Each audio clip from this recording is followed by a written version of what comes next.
The first time I ever heard about birth control, I think I was in class 5 or 6. And the birth control that I heard about was condoms. Sorry, contraception method was condoms. I mean, of course, those days talking about even imagining or trying to think about a condom was so taboo that it made you seem the whole energy and feelings around sex was that something must be wrong with you if you even have thoughts of sex. And then to be able to even want to talk about it and express yourself or ask questions, it's just crazy, unfathomable. So by class 5, 6 already, that's around 12, 11 years old, I already knew of condoms and I had seen condoms. Plus, we had been taught about condoms in school.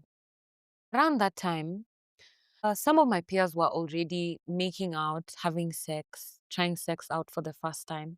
And this is not something, it seems shocking, but kama uko kwa ground, utarealize watoi wanna have sex. Very young kids, as young as 9 years old, are having sex with each other. Sex that they think is intentional or sex that they think they understand what they're doing with each other. The problem with this is that because sex is largely a taboo topic, having conversations around it was not even encouraged. So there was no outlet or no space to be able to go and ask questions. The first time that I was asking questions about condoms, either I was Googling on my phone or I can't really remember. I was sold out to my mom and she was very cross with me. And she called me a few words that I don't want to repeat here right now. But if you're an Africa, I don't want to say African parents are like this because that was outright wrong. But if you have an African mother, you might have an idea of that kind of names that she called me when she had this. The next time I heard about contraception was when my cousin was talking about an abortion. And of course, if talking about sex is horrible, imagine how talking about an abortion is taken in the African setting. Such a very shocking, unheard of thing, and something that can even get you stoned and termed as a murderer. So I heard her talking about an abortion, and I was very fascinated by the concept of not keeping a child that you don't want. It made sense to me because I had already seen so many 15-year-olds, 13-year-olds having kids, and I knew they had no business being mothers, even at that age. And I was younger than them. But I could tell being a mother needed you to be at least a bit more responsible, if not financially, at least mwili yako iko inaweza hata kubeba mimba. And I grew up in an area, mi ni demu wa koma, so ni Eastlands, ni kama iyo age, ama mkimaliza tu hivi chuo, like primary school or joining high school or just done with high school, it almost seemed like a fad to have kids. It almost seemed like this cool thing that wasn't outrightly being called cool, but you could tell that some people were doing it because it seemed like it was a trend. The same cousin, I had her talk about this pill called, I don't know if I should mention the name of the pill, but it's an everyday pill where you take a pill a day, and then even if you have sex, you cannot get pregnant. So as young as 13, 14, 15, 16, I was already using this pill. Looking back, I'm very disappointed because I just wish I had the space to be able to have gone and had this conversation because someone would have given me better information around birth control and what was good for my body and what would have made sense for me. But when we're making these conversations difficult to have and it's being very strict around them, it instills fear and now nobody can ask any questions. By the way, I used it for years and it worked for years. But I also hear about these pills, the emergency contraception pills, where you take it within 72 hours after having sex. And also, I'd see some of my friends still, the pill backfire on them. So Mimi, kusema ukweli, that's where I just decided I'm not going to be using birth control anymore. I had had enough stories and I had seen enough of my friends getting pregnant still, despite. Plus, the hormonal issues were crazy. I was struggling to deal with it. And I will talk a little bit about it because I just took those pills last week and I almost died. I've been fighting for my life. So in high school and in uni is, I think, when the topics were introduced better, in a better way, and they were explained way better. So that's where I learned hormonal and non-hormonal methods. I didn't even know that there was a spectrum. I just knew about condoms and the pill. So definitely the lack of proper care and information because of fear created no access or guidance. And something that was also showing up a lot was the lack of finance. I mean, even if you had the information as a young girl, as a teenager, where are you going to get access to money to buying any sort of contraception that you have? And me having these conversations does not mean that I'm encouraging people to have sex while they're young. It's just that I'm at a point where I'm able to acknowledge that whether I like it or not, sex is being had by people, and sometimes people of lower ages than you would imagine. So it's just important that we have proper information so that whatever is happening, the people are informed, the people know what they need. Throughout my uni and maybe after, I got on the pill regularly. And when I would have a boyfriend, especially, so this would cause, it was definitely a hormonal method. It would cause weight issues, mood issues, irritability, nausea, bad eating habits, dissociation, depression, anxiety. I start feeling like I hate men. And this was happening to me last week. This is why, let me just pause for a minute to say, men, if you're listening to this episode and you have a girlfriend and she's taking any sort of contraception so that you can enjoy sex with her and come inside her, please just hug her. Hug her, put some money in her account, tell her you love her, buy her a gift, take her on a trip, do something because it's not easy. The feelings of depression, anxiety, worthiness, low self-esteem, feeling like you want to kill yourself, feeling like you hate everyone, everything smells bad, you want to vomit. And the fucked up part is that the same symptoms you have when you're pregnant are the same symptoms that show up on your period, are the same symptoms that are showing up when you're on ovulation, are the same symptoms that show up when you're on birth control. These things are affecting your normal hormonal balance. So it definitely does feel like death sometimes. I was unable to leave my bed for like 2 days. 2 days because I was so sick. Everything was making me so sick.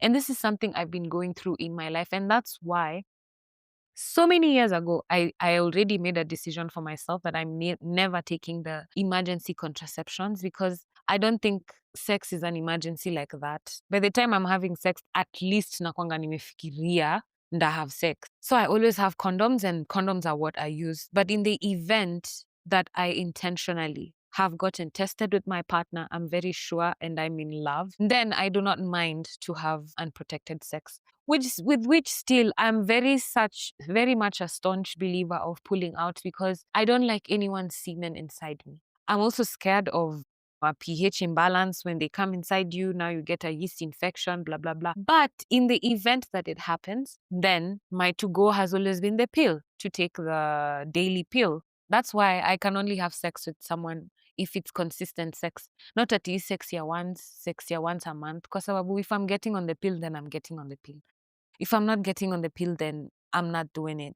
I'm just using condoms. But you see, still, the lack of information and the lack of having access to such information is what was helping me not be informed. Because even now as an adult, is when I'm going out to seek intentionally the information that I required to know maybe 10 years ago when I started having sex. That's when I should have been, actively practicing the things that I'm talking about now. Sometimes you even get irregular bleeding. You get so much exhaustion. You feel so much repulsed by people that you don't want to be around you. And I think for me, condoms just give me less anxiety. And pulling out goes an extra way to help that I don't feel like it helps with reducing the anxiety also.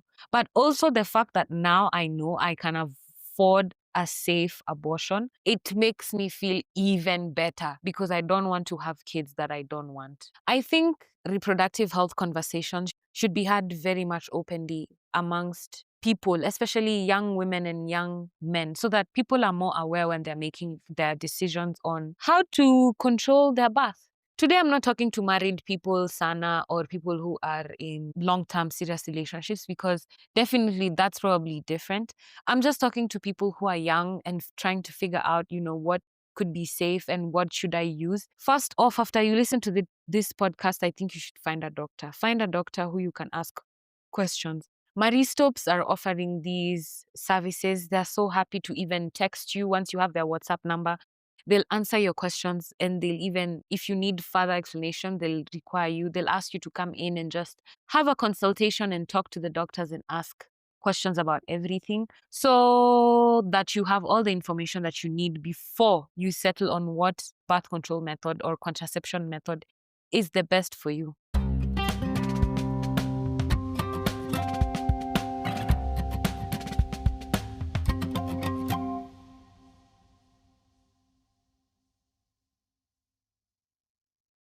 Contraception methods are drugs, devices, agents, sexual practices, surgical procedures, which could be permanent or temporary, that prevent you making or creating a baby. Some of these methods definitely have side effects like cost. They cost some money. Some are more expensive than others. Some are hormonal and some are non-hormonal, like I said. Some are long-term, some are short-term, some are instant, some are, I don't know what the opposite of instant is, but even the best methods can fail. So how they work is that they prevent the sperm from reaching the egg. Some by thickening the cervical mucus, some by changing the uterine lining, and some of these methods prevent the release of an egg. And then some of these methods damage the sperm. All these three things will help to make sure that your egg is not fertilized by the sperm.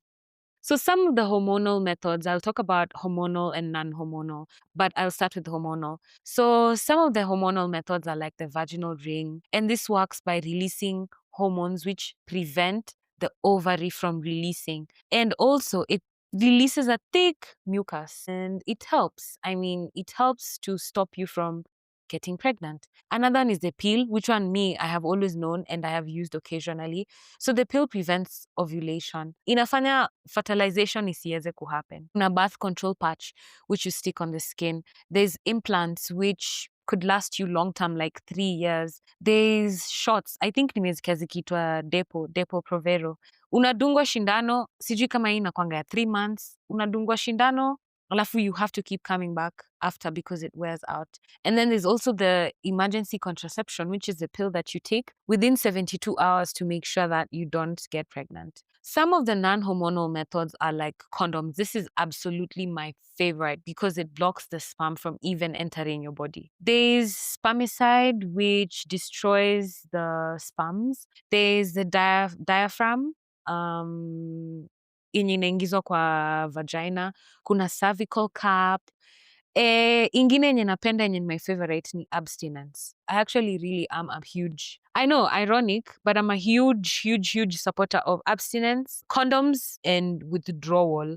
Because I feel like these are not affecting you in any way hormonally. They don't cost as much as all these other methods. They're just better. And something else I see people do is the rhythm, like following the flow of your body. You know, those people who are able to track their calendar, they know the days they're ovulating, they know when their period, when they're the most fertile.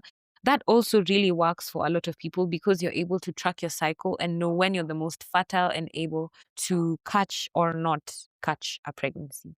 There's also surgical sterilization like tubal ligation for the women or vasectomy for the men. This one I also really recommend, especially vasectomy for the men. I think men should be a bit more open-minded when it comes to vasectomy as a birth control method because no one is getting harmed. It's such an easy, painless method that heals so fast. And it is also reversible and you will still be coming. Nothing really changes other than you cannot get your partner pregnant. And the IUD, which is in the is it in the uterus, the copper and the hormonal, or in the arm? I am very much a believer of non-hormonal methods because they do not impact you as heavily as the hormonal methods would. But I also think that before you decide and settle for what you want for yourself, you should really think hard. Think hard and make sure you have the support of your partner because in case you're going through these hormonal methods, you need someone who's going to be able to be there to take care of you and to care for you in, emotional ways without making you feel like you're crazy. You need to be around someone who can show you grace and love you a little bit extra